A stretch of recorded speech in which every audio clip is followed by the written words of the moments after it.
in my office because I've tried to shoot this video so many times, but at this point I'm just kind of rolling with it. But it's pretty much a story time, just how I made 3 Airbnbs in 1 month. So obviously that's a pretty huge,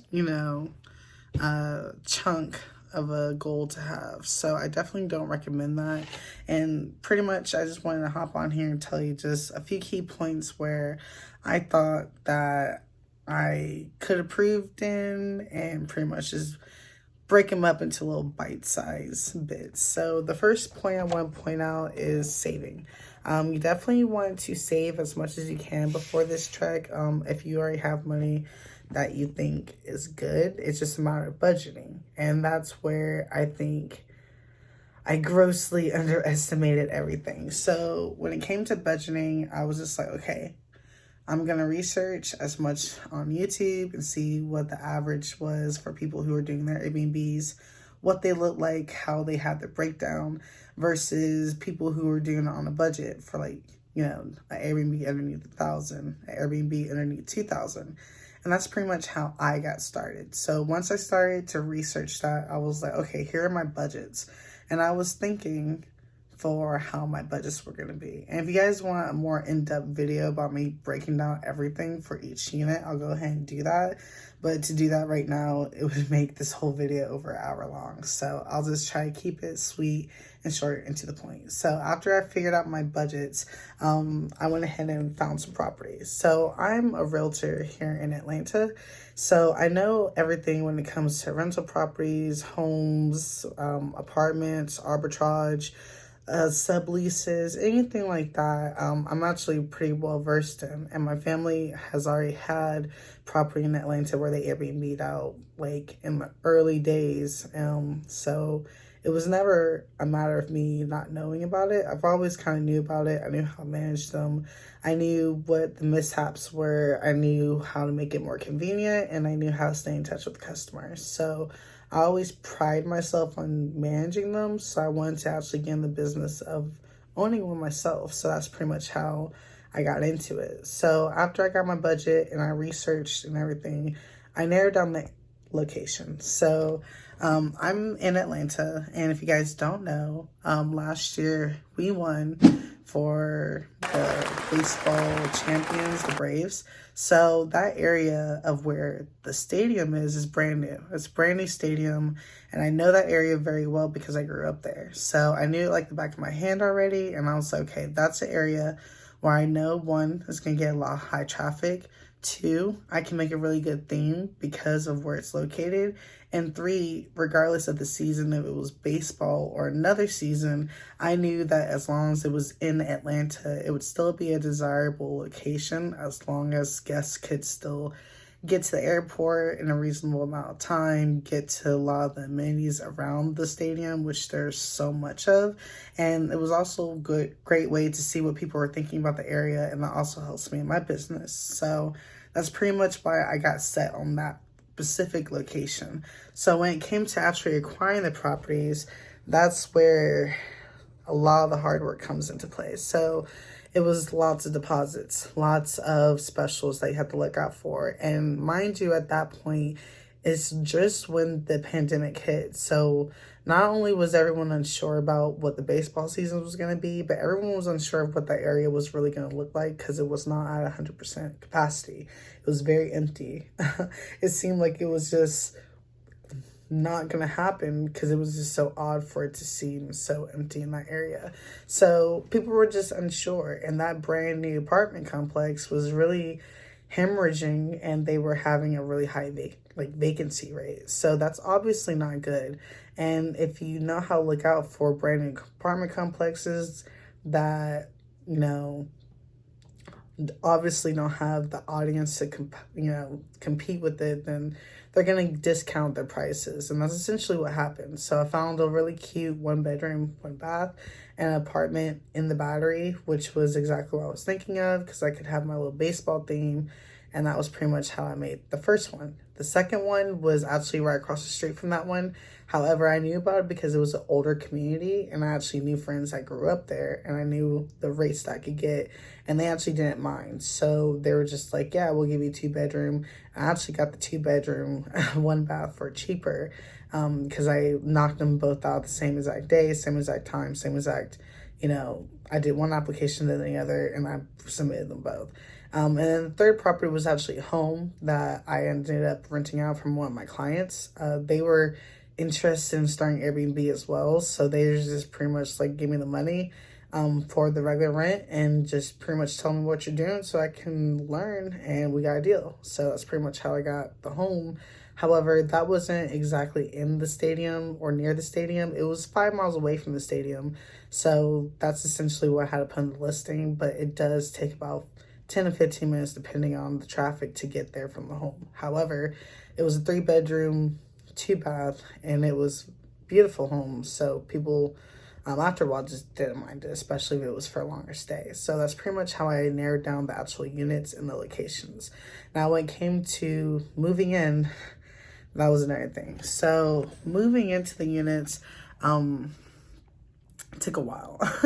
And I didn't mean for it to take as long as it did. The first one, hold on. Okay, that's better because my arm was getting tired. So the first one actually ended up being relatively quick. However, like I said, I had a really big mistake with budgeting. So why my cats doing that? When it came to the budgeting, yeah, definitely off. So I think originally, I didn't want to try to find it. I think I could have did it. I thought I could have did it for underneath $1,500 per unit for furnishing it and then getting everything up and running. That was obviously not the case. So the down payments obviously varied for unit to unit. The utilities being turned on unit to unit, and then after a while you have problems where there are different utility companies that just don't cover each other even though they're right next to each other. So there's a point where I was paying like 4 different kind of power bills, and I was so confused of what I was paying just because it was my personal power bill, one unit's power bill, another unit's power bill, and then I'm like, this is so much, but it was just things that were already set in stone that I couldn't change around. So it was just areas that I just couldn't receive certain things. Both the one unit was all electric. The other 2 units were gas. So that's another bill you have to account for that I wasn't really thinking about. There's just certain little things and fees that added up along the way. So yes, definitely grossly underestimate that. And again, if you guys want a video, just comment below and I'll definitely try to concoct whatever basic, as much detailed amount itemized list as possible, and I'll get that out to you guys as well.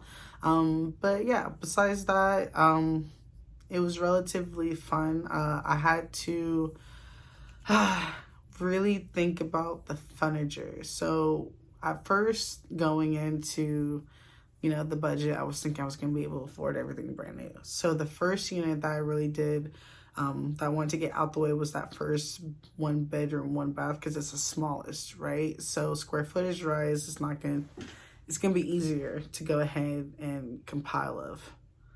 So I thought. So this unit in this complex particularly had a call box just to get inside the building and to the parking.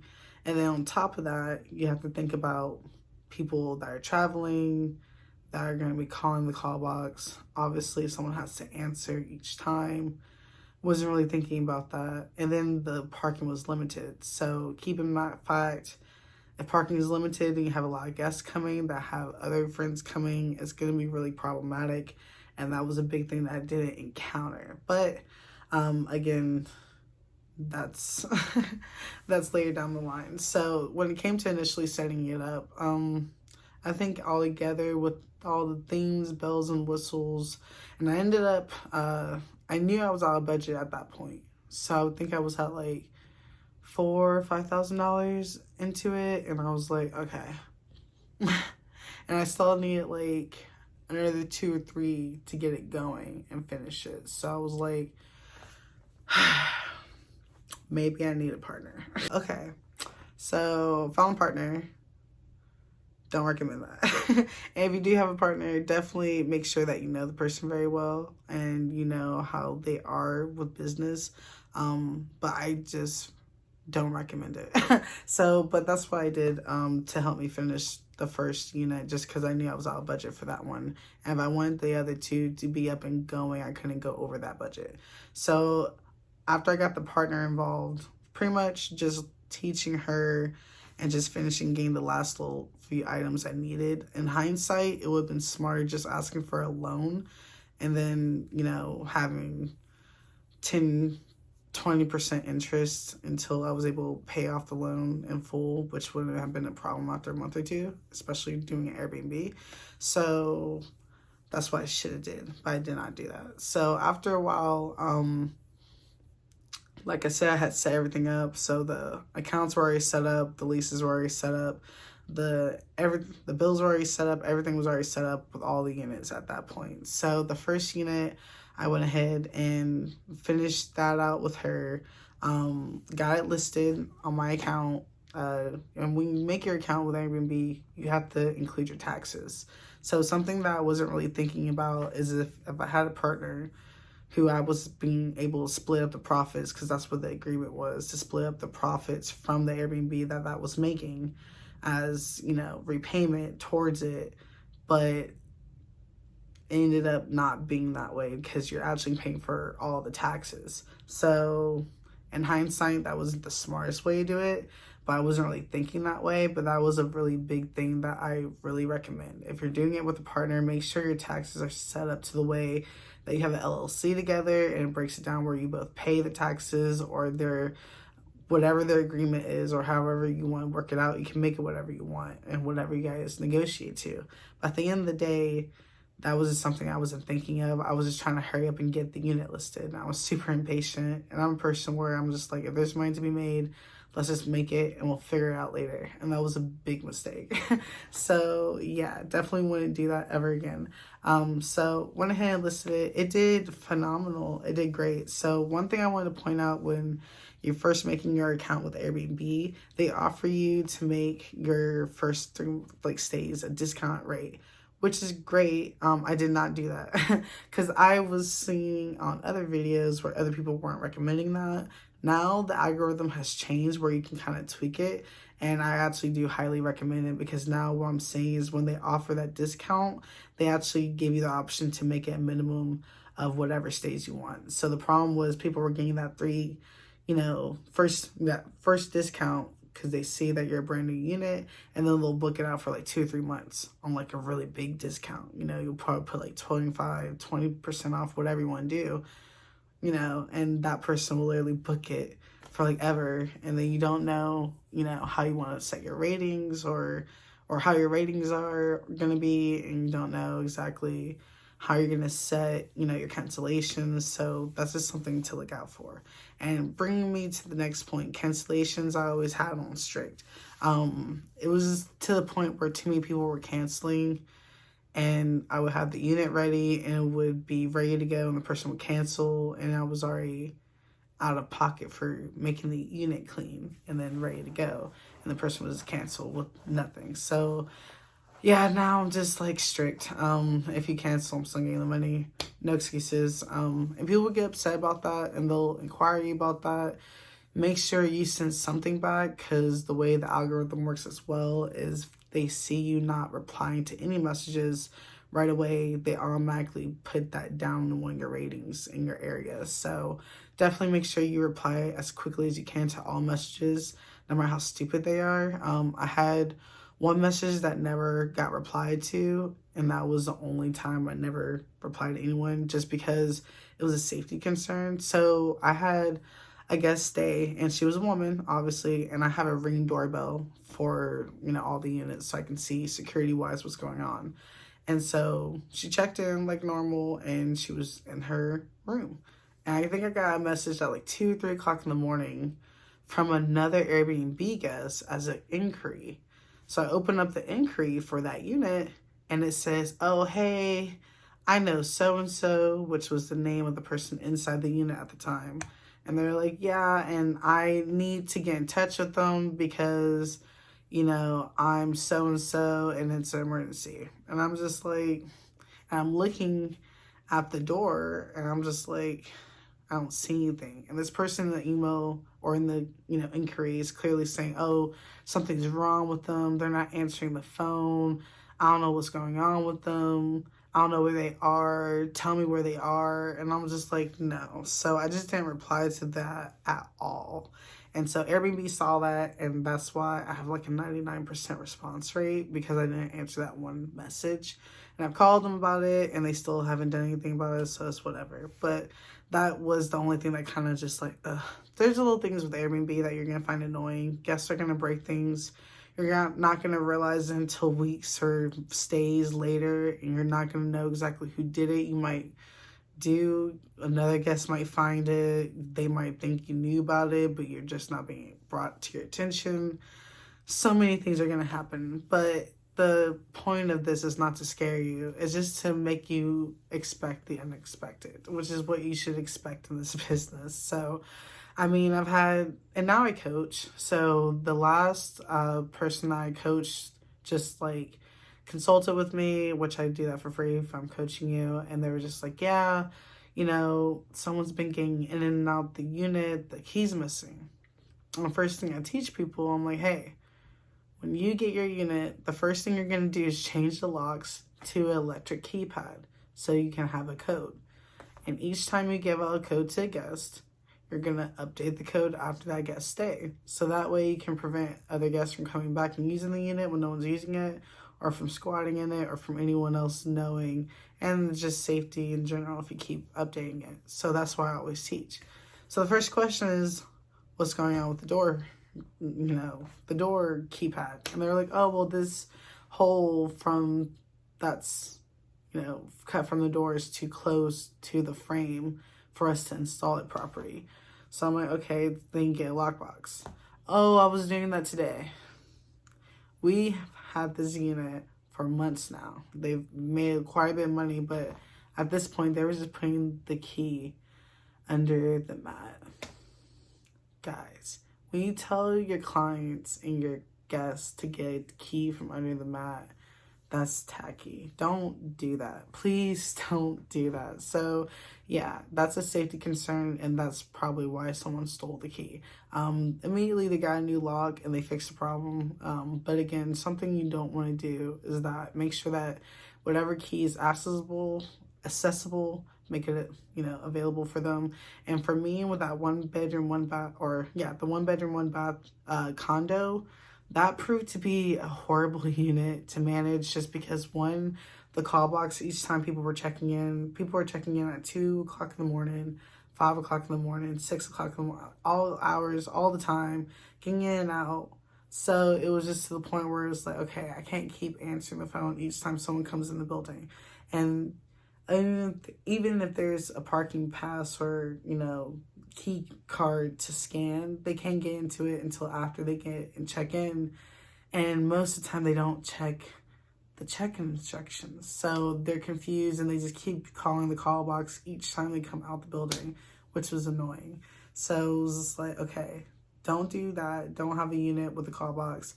And 2, definitely don't have a unit with a parking garage gate, because that was a big problem. That malfunctioned a lot. Just for residents, it malfunctioned a lot. So imagine for a guest trying to check in and they have to go through a parking gate that they don't have a pass to yet. Yeah, very, very frustrating. So I was not thinking about that at the time. However, in hindsight, yeah, definitely don't do that. Make sure it's very accessible. You can go in and out very freely. The 2 bedroom, 1 bath across the street didn't have a gate, and it was not like that. So people were just able to drive in and out, no problem. And that was a great unit. I love that unit. That made me the most money. And that brings me to the next session, I guess. So income. Cancellations I have on strict just so I can have that refund.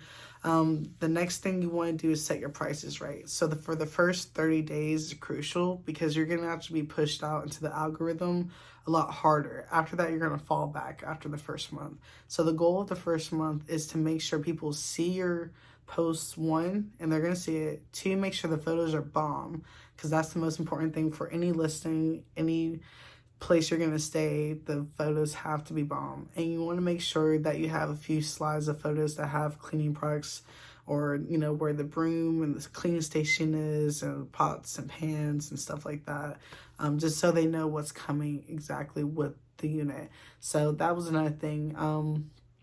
When it came to like setting the price, the first month I set them, literally you just look at the other units around you, and after a while you know exactly who else in that apartment complex or in that neighborhood is doing Airbnbs as well. So you just look on their listing, see exactly what they're charging a night, and then you just not necessarily cut them, but you see exactly what your numbers look like. What's the minimum you can charge per night? So you break that down for cleaning fees or the cleaners. You break it down for the rent, and then you break it down by, 30. And that's the amount that you can charge minimum and still make your money. So anything after that is still a plus in my book. So at that point, that's where I'm just like, okay, for the 1 bedroom, I had a minimum night stay of 1. In hindsight, don't do that. Okay, for the 1 bedroom, 1 bath, actually do that, because it was easy for me just because it was in the stadium. It was a very small unit, and the turnaround time in that area is very quickly. So sometimes people just want to use it for a few hours. For me, that's worth it, especially at the end of it. I think I was charging almost 180, 190 a night. I think I started at like 70, 75 a night for the first month for that unit.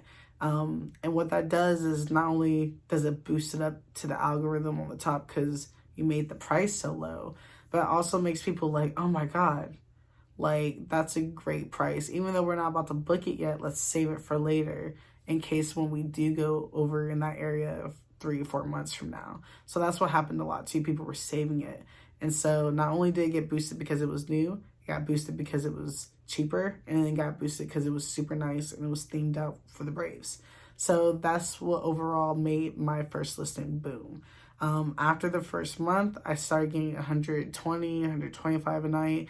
And then after like 6, 7 months, it was starting to be 150. So if you charge it too much, people aren't going to book it, and you're going to have a high vacancy rate, which is obviously bad.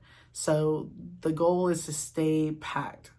Airbnb wants your calendar to stay packed on the app because in their algorithm, they will push you to the top as well for that.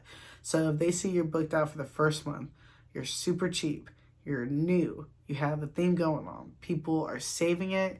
Yeah, even after the first month, I was still booming at like thousands of views every single month because people were like, oh my gosh, this is a great unit. It's a good experience. We're going to have fun here. So that's where I think was the sweet spot. The second unit that I had across the street that was 2 bedroom did even better. However, it was an older community, and it was very tucked away and had a lot of construction. So but it was handicap accessible. And I knew that was also a market that people weren't tapping into. And that 1 bedroom, 1 bath, it was a lot of stairs, a lot of things to go into. It was very complicated. So someone who is handy capable obviously wouldn't be able to go in there, versus the second unit, which is very easy to get into. The third unit, that was the home, was super big, and at first I did not get any bookings and that took the longest to set up as well because it's a larger home. But essentially that took like 2 or 3 months to put together, and then hiring movers. The first unit I did all brand new furniture, so I went to IKEA. I went to lots of Amazon. Oh, so much Amazon. And that's why I recommend too, the minute you sign your lease, start buying stuff off of Amazon. You know you're going to get all the utensils new, all the bed sheets new, anything new, go ahead and add it to the cart. The 1 bedroom, 1 bath only had a queen because it was too small for a king. The second unit had 2 kings, or a king and a queen. And then the third unit had all kings. So it's just the way you want it to be set up, and that's how I knew I was going to set it up. The home, I wanted to be able to sleep 8 people, so I ended up getting a sleeper sofa for that unit, 2 pull-out beds. And then for the first 1 bedroom, 1 bath, I had a pull-out couch as well. And then for the second bedroom, or for the second unit with the 2 bedroom, that also had a pull-out. So all of them were able to sleep at least, quite a bit of people. And that was also another big up thing too. If you're gonna get a couch, make sure it's a sleeper couch.